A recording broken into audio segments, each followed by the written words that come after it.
Hey guys, welcome back to the channel. Hope you're doing well. So, those who subscribe to the channel will know that not last week, the week before, it was last week actually.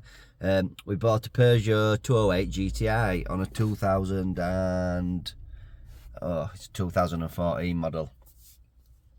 It's only on 26,000 miles. It's absolutely beautiful. I'll show you around. I'm just sat inside it now. I'll show you around. I'm sat in the passenger seat, by the way. So the mats the mats are the only thing that lay it down, because they're not the proper genuine mats, which I've actually bought some proper Peugeot mats here that were only around £35.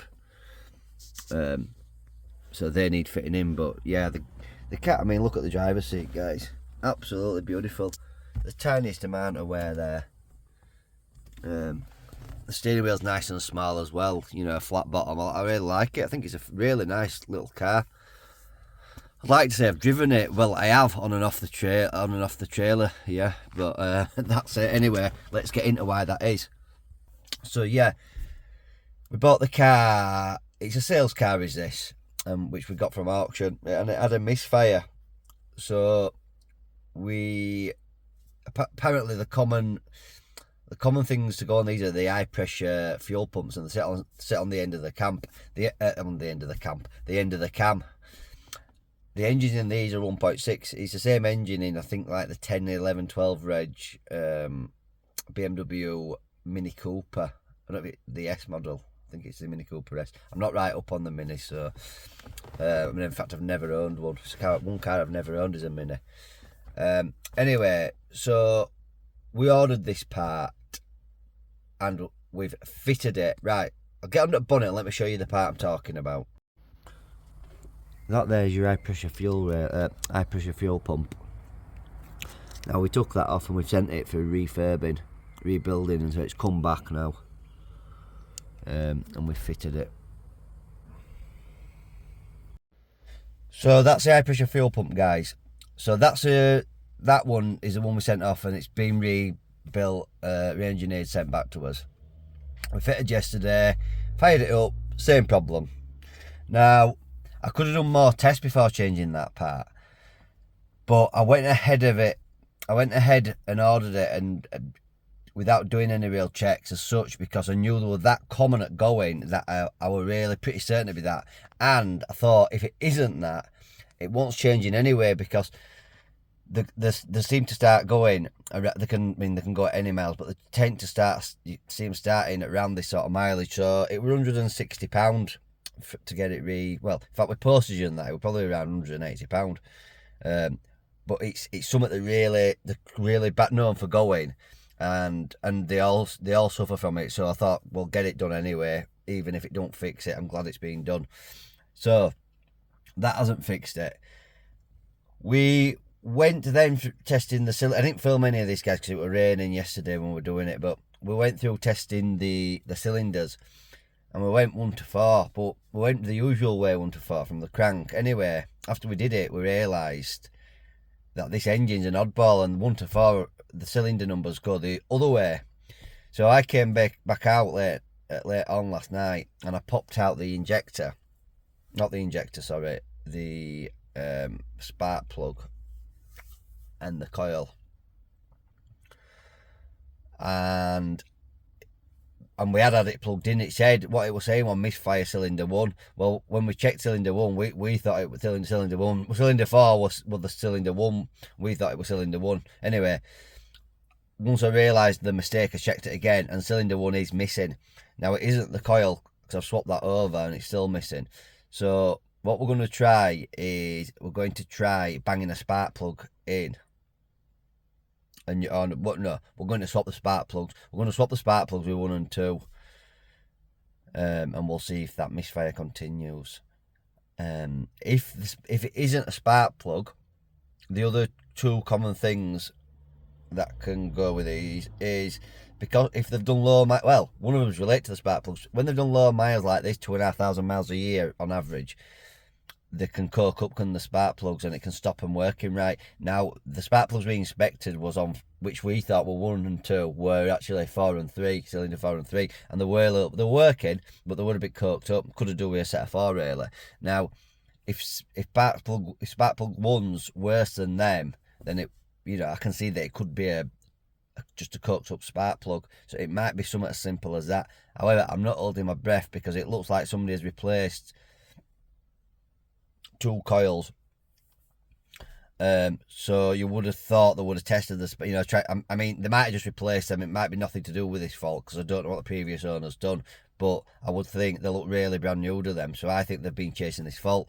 Now the spark plugs, because I've looked at it from the top, and they're not new spark plugs, so you would think they would have swapped the spark plugs round and just tested to make sure it wasn't the spark plug that were failing.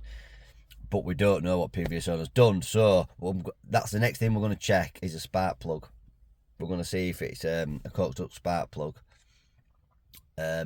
Failing that, if it isn't that, the other issues with them, again, if they're not running a lot, the fuel rail can get blocked up, and it says when that happens, the most common, it affects the first cylinder in the line first, which would be, I mean, I'm assuming that the fuel comes that way across, which would make it number 1. If it comes the other way, number 1 would be the first, number 4 would be the first cylinder. But I think the way it comes up is cylinder 1 is the first one that receives fuel, and it does say that cylinder 1 is the first one to suffer with the first cylinder in line. It says is the first one to suffer when that fuel rail gets a bit clogged up.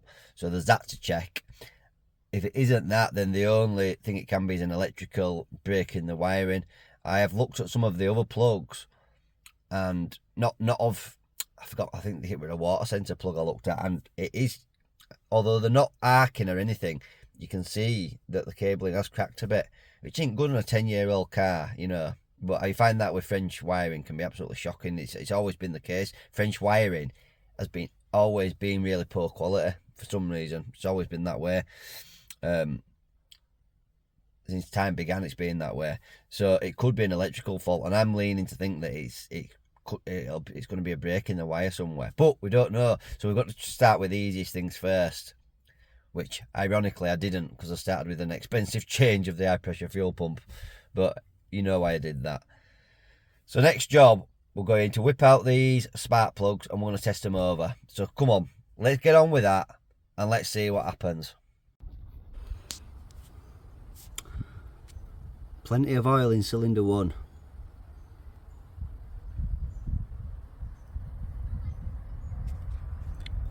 Plenty of residual oil coming out of the PCV valve.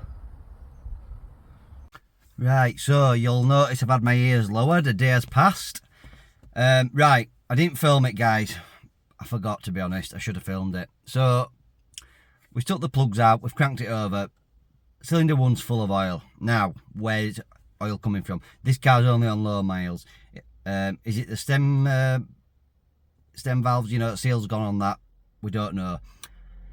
The PCV now is absolutely, there's oil coming out of it. I haven't taken the thing off, but I know that the PCV valve has failed because I can see oil coming out of it at side, at top of cover, and it's running all the way down crank.